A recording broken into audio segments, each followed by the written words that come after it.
সালামু আলাইকুম গাইস, কেমন আছেন আপনারা সবাই? আপনাদের জন্য দুই রকমের ভর্তার রেসিপি নিয়ে আসছি। প্রথমে এখানে কাঁঠালের বিচিটি দেখুন সিল্লা কাটটা, তারপর ভালো করে ধুয়ে নিছি, ধুয়ে একটু পানি দিয়ে আর একটু লবণ দিয়া, তারপর দুই তিনটা আমি এখানে রসুন দিয়ে দিলাম। এখানে কয়টা পেঁয়াজ আর কয়টা কাঁচামরিচ একসাথে দিয়ে সুন্দর করে সিদ্ধ দিয়ে দিছি। আর এদিকে দেখুন তেল দিয়ে দিছি, তেলটা দিয়ে ফ্রাই প্যানের ভিতরে বেশি করে কটা শুকনো মরিচ দিয়ে দিছি। শুকনো মরিচটার সাথে এখন আমি কটা কাঁচামরিচও দিয়ে দেবো, দুই তিন কোয়া রসুন কোয়া, কয়টা পেঁয়াজ একসাথে দিয়ে একটু ভাজা নেবো ভালো করে তেলের ভিতরে। একটু তেলের ভিতরে ভালো করে ভাজা হয়ে গেলে এখানে আমি কিন্তু বিলাতি ধনিয়া পাতা দিয়ে দেবো। আমি আজকে দুই রকমের ভর্তা বানাবো, একটা বিলাতি ধনিয়া পাতা আর একটা কাঁঠালের বিচির তো এদিকে দেখুন কাঁঠালের বিচিটাও সিদ্ধ হইতেছে, আর এদিকে এই ধনিয়া পাতাটাও আমি একটু হালকা পানি দিয়ে ভাজা ভাজা করে সিদ্ধ করে নেবো।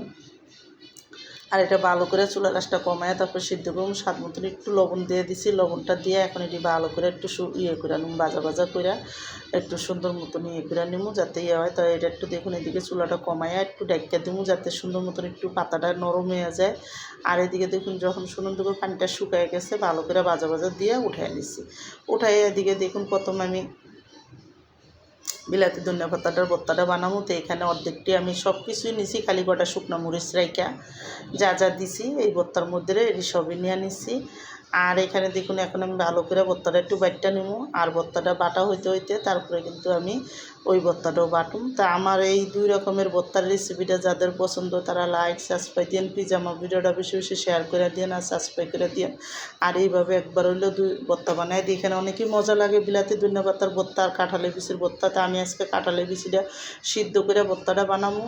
আপনারা বাজ্যাও বানাইতে পারেন, কিন্তু আমার কাছে সিদ্ধটা বেশি ভালো লাগে, এই জন্য আমি সিদ্ধটা বানাইতেছি। তো দেখুন এদিকে ভর্তাটা যখন একটা বাটা দেওয়া হয়ে গেছে আমি কিন্তু আরেকটা বাটা মিয়াস করে দিয়ে দিলাম, আর দুইটা বাটা দিয়ে দিছি। আর কাঁঠালের এই ভর্তাটা কিন্তু পাটাতে বাইটটা বানাইলে বেশি মজা লাগে, এই জন্য কিন্তু আমি পাড়াতেই বাটতেছি। তো দেখুন এইভাবে করে আমি কিন্তু দোনোটা ভর্তাই বানায় নিব। তো এখানে দেখুন আমার একটা ভর্তা হয়ে গেছে, হওয়ার পরে এখন আমি আবার কয়টা শুকনো মরিচ দিয়ে দিলাম। এখানে স্বাদ মতন একটু লবণ, অল্প একটু পানি দিয়ে মরিচটা একটু সুন্দর করে আদা বাটা করে নেব।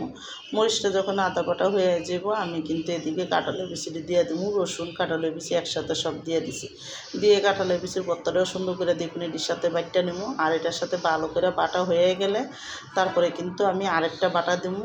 তো আরেকটা বাটা দেওয়ার জন্য এখানে কিন্তু দেখুন আরেকটু আমি কাঁচা পেঁয়াজ দেবো যাতে এই ভর্তাটা খাইতে ভালো লাগে। তো কাঁচা পেঁয়াজটা আমি আদা বাটা করে দিছি, একটু পেঁয়াজটা মুখের ভিতরে লাগবো আরও মজা লাগবো। তো দেখুন এদিকে আমার ভর্তাটা কিন্তু সুন্দর করে এটা কাঁঠালের বিচির ভর্তাটাও বানানো শেষ। তো দুই রকমের ভর্তা কিন্তু এদিকে আমার পুরো বানানো হয়ে গেছে, আর আমি এখন রেখে দিলাম।